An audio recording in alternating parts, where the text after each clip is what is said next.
भाग 41 स्वतंत्रता के विचार बनाना।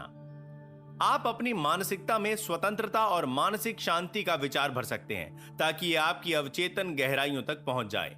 अवचेतन मन सर्वशक्तिमान है, इसलिए यह आपको शराब पीने की इच्छा से मुक्त कर देगा।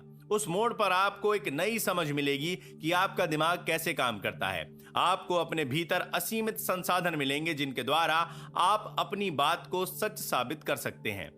51% स्वस्थ हुआ। अगर आपके मन में किसी विनाशक आदत से छुटकारा पाने की प्रबल इच्छा है तो आपका 51% इलाज पहले ही हो चुका है। जब आपकी बुरी आदत को छोड़ने की इच्छा इसे जारी रखने की आवश्यकता से अधिक बड़ी हो जाती है तो आपको यह जानकर हैरानी होगी कि पूर्ण स्वतंत्रता सिर्फ एक कदम दूर है। जो भी विचार आप अपने दिमाग में लंगर की तरह डालते हैं, आपका मस्तिष्क उसका विस्तार करता है। मस्तिष्क को स्वतंत्रता की अवधारणा और मानसिक शांति पर केंद्रित करें। इसे ध्यान की दिशा पर केंद्रित करें। इससे आप ऐसी भावनाएं उत्पन्न करते हैं जो स्वतंत्रता और शांति की अवधारणा को धीरे धीरे ग्रहण कर लेती है। आप जिस भी विचार को इस तरीके से भावनात्मक बनाते हैं उसे आपका अवचेतन मन स्वीकार कर लेता है और साकार कर देता है। प्रतिस्थापन का नियम। यह जान लीजिए कि आपके कष्ट से कोई अच्छी चीज उत्पन्न हो सकती है। आपने यूं ही कष्ट नहीं उठाया है। बहरहाल कष्ट उठाते रहना मूर्खता है। अगर आप शराबी बने रहते हैं तो इससे मानसिक और शारीरिक ह्रास होगा। महसूस करें कि अवचेतन की शक्ति आपका साथ दे रही है। यद्यपि आपको मानसिक अवसाद हो सकता है, लेकिन आप भावी स्वतंत्रता की सुखद कल्पना कर सकते हैं जो आपके भीतर भरी हुई है। यह प्रतिस्थापन का नियम है। आपकी कल्पना आपको शराब की बोतल तक ले गई। इसे अब खुद को स्वतंत्रता और मानसिक शांति तक ले जाने दें। आपको थोड़ा कष्ट होगा, लेकिन यह सृजनात्मक उद्देश्य के लिए होगा। आप इसे उसी तरह सहन करेंगे जिस तरह मां प्रसव पीड़ा को करती है, और आप मस्तिष्क में एक बच्चे को जन्म देंगे। आपका अवचेतन संयम को जन्म देगा। मद्यपान के कारण। मद्यपान का वास्तविक कारण नकारात्मक और विनाशक धारणा है। जैसे मनुष्य सोचता है वैसा ही होता है। शराब में हीन भावना, अक्षमता, कुंठा और पराजय का गहरा एहसास होता है। अक्सर उनके साथ गहरी आंतरिक शत्रुता भी होती है। व्यक्ति के पास अनंत बहाने होते हैं जिनसे वो अपने शराबीपन का बचाव कर सकता है, लेकिन वास्तविक कारण व्यक्ति का वैचारिक जीवन होता है। 3 चमत्कारी कदम। पहला कदम, स्थिर हो जाएं। मस्तिष्क को शांत कर लें। सुषुप्त व निष्क्रिय अवस्था में पहुंच जाएं। इस शिथिल, शांत, ग्रहणशील अवस्था में आप दूसरे कदम की तैयारी कर रहे हैं। दूसरा कदम, एक संक्षिप्त वाक्य लें जिसे आसानी से याददाश्त से उकेरा जा सके और लोरी की तरह बार बार दोहराया जा सके। इस वाक्य का प्रयोग करें। अब मुझ में संयम और मानसिक शांति है और मैं धन्यवाद देता हूं। मस्तिष्क को भटकने से रोकने के लिए इसे जोर से दोहराएं और मन में बोलते समय इसके उच्चारण में होठों और जीभ को चलाएं। इससे अवचेतन मन तक पहुंचने में मदद मिलती है। इसे 5 मिनट या इससे ज्यादा समय तक करते रहें। आप एक गहरी भावनात्मक प्रतिक्रिया पाएंगे।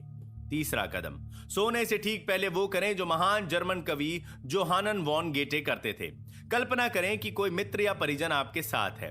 आपकी आंखें बंद हैं, आप शिथिल और शांत हैं। वो प्रियजन या मित्र कल्पना में आपसे कह रहा है, बधाइयां। आप उसकी मुस्कुराहट देखते हैं, उसकी आवाज सुनते हैं, मानसिक रूप से उसके हाथ छूते हैं। सब कुछ वास्तविक और चित्रात्मक है। बधाइयां शब्द पूर्ण स्वतंत्रता का द्योतक है। इसे बार बार सुने जब तक कि आपको संतोषजनक अवचेतन प्रतिक्रिया न मिल जाए। करते रहें, करते रहें। जब डर आपके मस्तिष्क का दरवाजा खटखटाए या चिंता, तनाव अथवा शंका आपके मन में आए तो अपने सपने, अपने लक्ष्य को देखते रहें। अपने अवचेतन मन के भीतर की असीमित शक्ति के बारे में सोचें जो आपके चिंतन और कल्पना को उत्पन्न कर सकती है। इससे आपको विश्वास, शक्ति और साहस मिलेगा। लगातार करते रहें, जुटे रहें जब तक कि दिन न निकल आए और अंधेरा दूर न भाग जाए। अपने विचार की शक्ति का पुनरावलोकन करें। समाधान समस्या में निहित है। हर सवाल में इसका जवाब छिपा है। आपका ज्ञान आपकी पुकार पर प्रतिक्रिया करता है जब आप इसे आस्था और विश्वास से आवाज देते हैं। आदत आपके अवचेतन मन का कार्य है। आपके अवचेतन मन की अद्भुत शक्ति का इससे बड़ा प्रमाण नहीं है कि आपके जीवन पर आदत की कितनी शक्ति और उसका कितना नियंत्रण है। आप आदतों के गुलाम होते हैं। आप किसी विचार या काम को दोहराकर अपने अवचेतन मन में आदतों के पैटर्न बनाते हैं, जब तक कि यह आपके अवचेतन मन में घर नहीं बना लेता और स्वचालित नहीं बन जाता। आपके पास चुनने की स्वतंत्रता है। आप अच्छी या बुरी आदत को चुन सकते हैं। प्रार्थना एक अच्छी आदत है। जो भी मानसिक तस्वीर आप अपने अवचेतन मन में आस्था के साथ देखते हैं, वो उसे साकार कर देता है। अपनी सफलता और उपलब्धि में एकमात्र बाधा आपका अपना विचार या मानसिक छवि है। जब आपका ध्यान भटके तो अच्छाई या लक्ष्य के विचार से इसे वापस लौटा लें, इसकी आदत डाल लें। इसे मस्तिष्क को अनुशासित करना कहते हैं। आपका चेतन मन कैमरा है और आपका अवचेतन मन वो संवेदनशील प्लेट है जिस पर आपकी तस्वीर की छाप छोड़ते हैं। मनुष्य के पीछे जो एकमात्र बुरा विचार पड़ा रहता है वो भय का विचार है, जिसे बार बार मन में दोहराया जाता है। इस ज्ञान के साथ इस विचार से पीछा छुड़ाओ कि आप जो भी काम शुरू करते हैं उसे आप दैवी विधान में सुखद परिणाम तक पहुंचाएंगे। सुखद अंत की तस्वीरें बनाएं और उसे विश्वास के साथ बनाए रखें। नई आदत डालने के लिए आपको विश्वस्त होना चाहिए कि यह वांछित है। जब बुरी आदत को छोड़ने की आपकी इच्छा इसे जारी रखने की इच्छा से ज्यादा बड़ी हो तो समझ लें आपका 51% उपचार हो चुका है। दूसरों की बातें आपको तब तक चोट नहीं पहुंचा सकती जब तक कि आपकी अपनी वैचारिक और मानसिक सहमति ना हो। अपने को अपने लक्ष्य के साथ एकाकार करें, जो शांति, सद्भाव और खुशी है। आप ही अपने ब्रह्मांड में इकलौते चिंतक हैं। बहुत शराब पीना पलायन की अवचेतन इच्छा है। शराब पीने का कारण नकारात्मक और विध्वंसात्मक चिंतन है। उपचार है स्वतंत्रता, संयम, पूर्णता के बारे में सोचना तथा उपलब्धि के रोमांच को महसूस करना। कई लोग शराबी इसलिए बने रहते हैं क्योंकि वे अपनी समस्या को स्वीकार करने से इनकार कर देते हैं।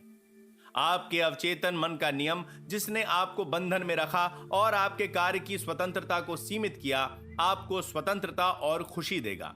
यह इस बात पर निर्भर करता है कि आप इसका कैसा प्रयोग करते हैं। आपकी कल्पना आपको शराब की बोतल तक ले गई थी। अब स्वतंत्र होने की कल्पना करके इसे स्वतंत्रता की ओर ले जाने दें। मद्यपान का वास्तविक कारण नकारात्मक और विनाशक सोच है।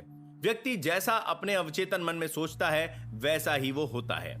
जब भय आपके मन का दरवाजा खटखटाए तो ईश्वर में आस्था और सभी अच्छी चीजों को दरवाजा खोलने दें।